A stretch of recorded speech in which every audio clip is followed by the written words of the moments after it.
Citizens of Zimbabwe, I would like to clarify something, misnomer that is taking place in our country by our leadership. By asking the British, the World Bank and the IMF not to come into our country with these foreign designed packages that are not based on our field of needs and are not attached to a master plan process that will empower our people and allow us to move from a developmental aspect or mindset to a transformational mindset that says the ideas that we have are out of date. The ideas that we have cannot drive our nation from where we are to where we need to be. We need to engage a new paradigm. That is a process, a containment of some ideas that will release processes that will give us the true new Zimbabwe that we want, or great Zimbabwe that we want, that will run the mega biz, Zimbabwe mega biz, the massive business in Zimbabwe, in sub-Saharan Africa, in Africa, and on the globe. The idea of asking these entities to stop is to say they've done it for 60 years and it hasn't worked. It is not asking for sanctions. I personally am not asking for sanctions. And these sanctions, in any case, that we have, or say to have today, have no effect on our ability to transform our country, on our ability to create the economy that we want. There's enough money either way, whether if you're facing westwards or eastwards. We don't face east, we don't face west. We are just Zimbabweans and we are Africans, and we have to detach ourselves from this Cold War process that we are just about to be engaged in. Number one. So, number two, we want to talk about, so what? What next? What if they don't bring the money? What next? I want to say that we as a nation need to move away from this rhetorical movement of mass media obsession with who is going to be president, with succession. It is distracting us from the business of creating a way forward, of creating a clear future picture of who we want to be, of engaging the science of transformation. In any case, by following the political tool, the political system, the political process, we are showing our ignorance of organizational transformational science, which says first you determine where you want to go, where you need to be, what you're going to do, the next great place, the next great vision. Then you come through to a cognitive process of engaging the community with the knowledge, the data, the information they need for the merit of getting to the new place. What that does is it engages and motivates the nation. It gives them drive and power because of that hope. It also engages other partners, especially these massive banks that can come and plant themselves in Zimbabwe, for example. Instead of this briefcase, $200 million here, $1 billion here coming from these nations, we need adequate capital. And only a transformational process that says we are stopping the old and ushering in the new. Which reminds me to go back to this idea of Pan-Africanism. I say today, there is no Pan-Africanism today.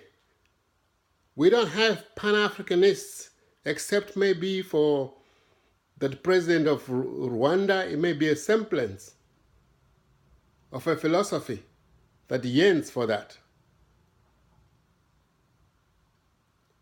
There is no Pan-Africanism. The true Pan-Africanists were people like Lumumba that says, "Do not weep, my love.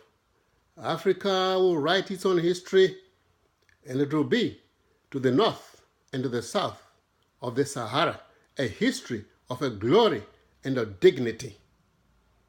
Patrice Lumumba. And Kenyatta who said, "Our children may learn about the heroes of the past. Our task is to make ourselves the architects of the future." Oh, Nyerere who said, "To measure a country's wealth by its gross national product is to measure things, not satisfactions."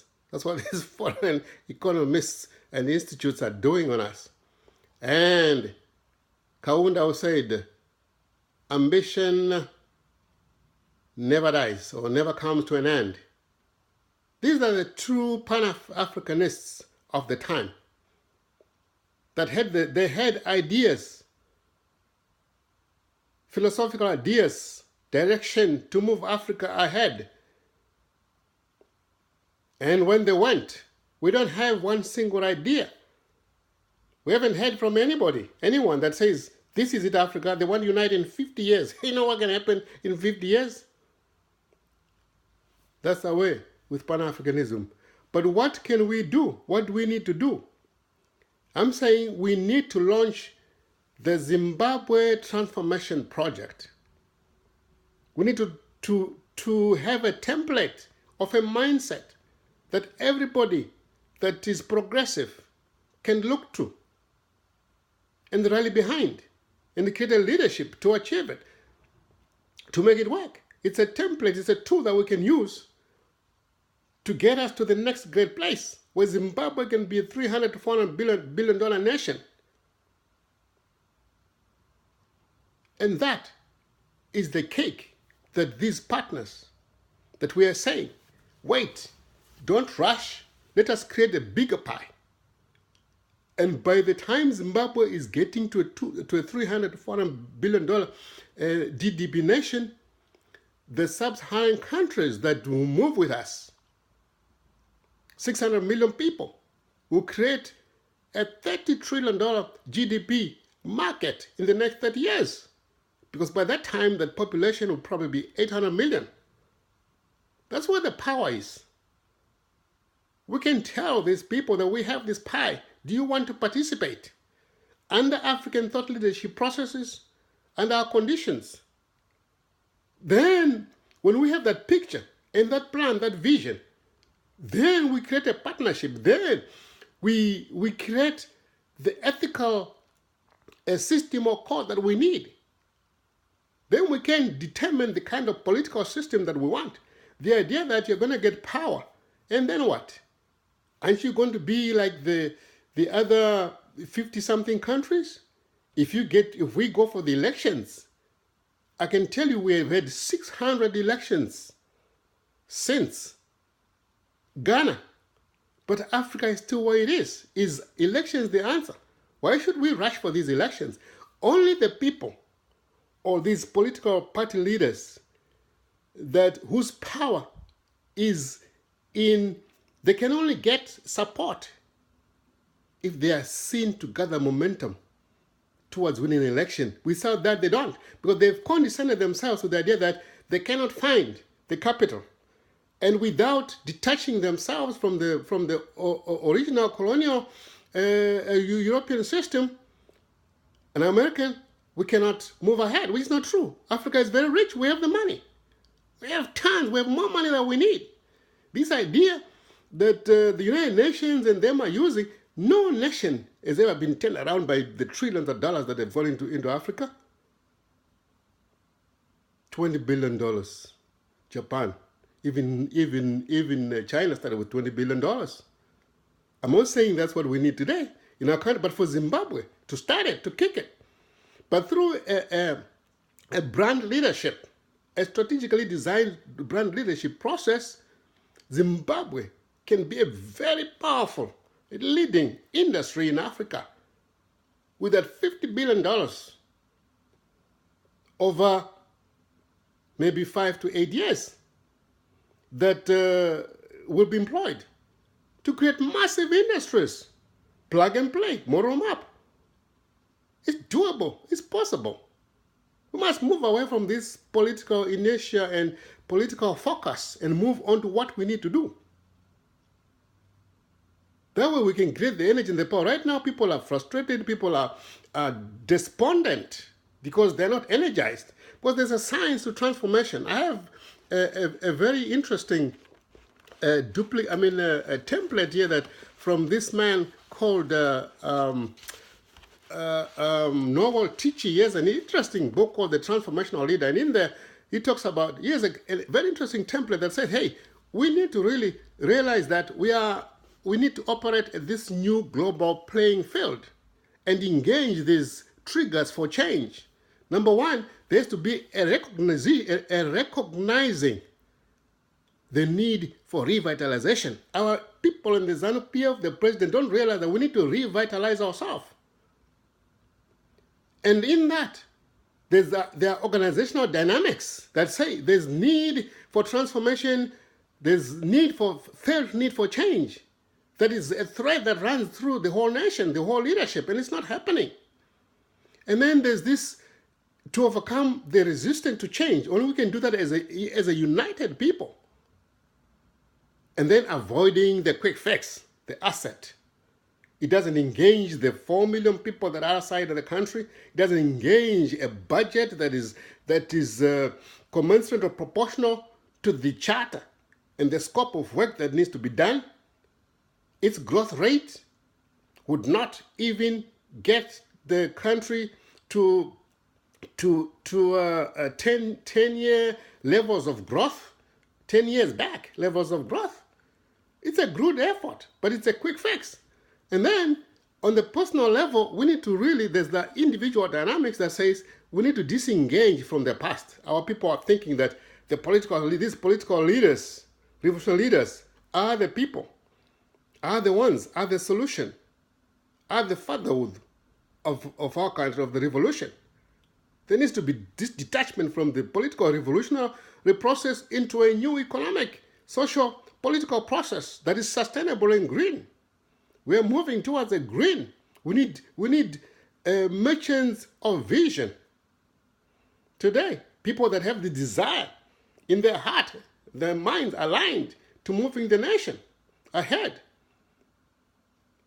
Deng Xiaoping, the Chinese, is credited by changing or the mindset of the Chinese revolutionary system or party into an economic process that engages other people. Xi Jinping, the president, was in America, has been in America 2 times now. But we people keep shouting at the West. There are markets. All nations are nothing but markets. There's no East, there's no West. The world is now flat, my brothers.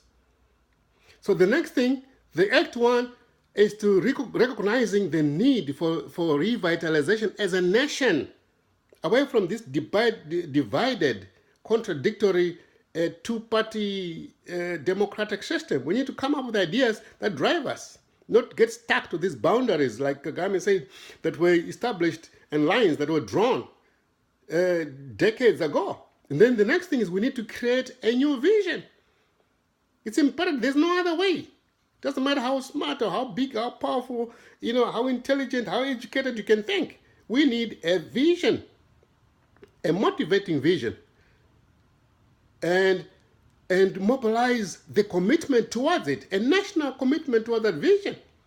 And then on the individual dynamics, we need these transitions, death and rebirth process, death of old things, old processes that don't work. The nepotism, the authoritarianism, the revolutionary